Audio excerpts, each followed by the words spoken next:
What's up, guys? It's your boy Ryan. So I wanted to make this point.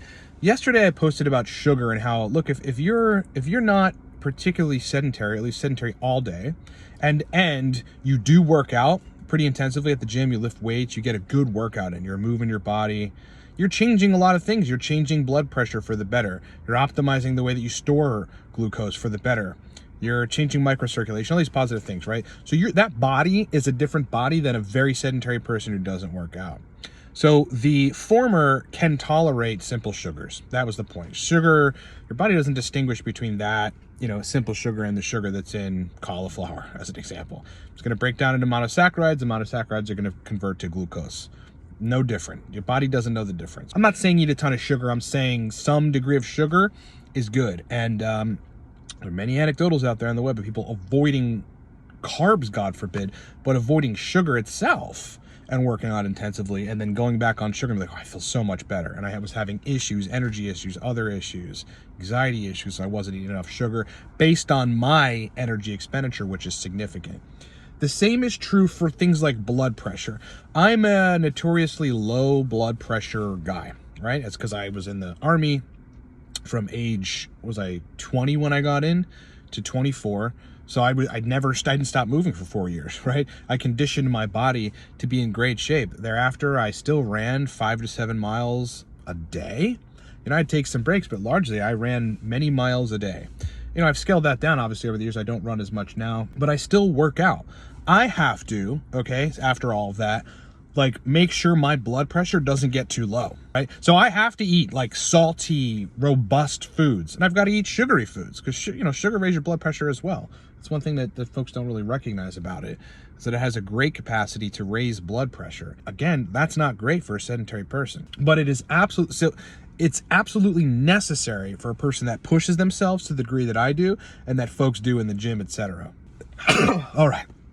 I had to catch that. And if I didn't, I'll close on this. The way that I work out, right? I'm up at 6 in the morning, energized. I go to the gym and, I'm doing 10 sets or so, working on one specific muscle group, but it's intense and heavy. I'm in kind of a bulk period right now, but trying not to get fat, but bulk and gain muscle. If I did not go home and today I made a chicken and egg, an avocado and cheese ciabatta sandwich. If I did not do that, I would not feel as good as I feel right now. If I went home and maybe had some oatmeal, no sugar, just regular oatmeal, maybe half a banana, I wouldn't feel as good. I also had this protein bar that gave me a good degree of simple sugars. I feel substantially better. This is the thing, and I've been in places where I was trying to eat healthy, and I'm not saying eat crap. I'm not saying go to McDonald's for all your meals. I'm not saying that. I'm saying be conscious of, how the guidelines apply to you based on how you move your body and how you work out. The way that I move, if I tried to eat clean all of the time, I would feel terrible, and look, I eat clean. My dinner is almost always salmon or beef, asparagus or another vegetable, and then sweet potato or white potato. Breakfast is always oatmeal. But it's that post-workout meal where I get, maybe some questionable stuff in according to the typical guidelines, but because of the way that I work out, I need it.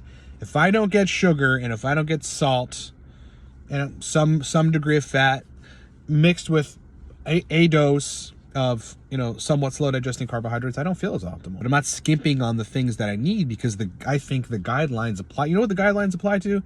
It's sad to say, but the guidelines are made so stringent for people that overdo it. That consume processed bullshit at the fucking store and wherever they go, and that's all they eat. That's all they eat. And they're sedentary all day. They don't move. They don't recognize the value in it and moving their body and making themselves strong and feel good. That's what those recommendations are for. Don't eat too much sodium. Don't eat too much sugar. You're going to contribute to diabetes and hypertension. All true if you're sedentary and don't work out. Anyway, yeah, those recommendations are for people that don't move. Get on the move and don't be dogmatic about not eating sugar.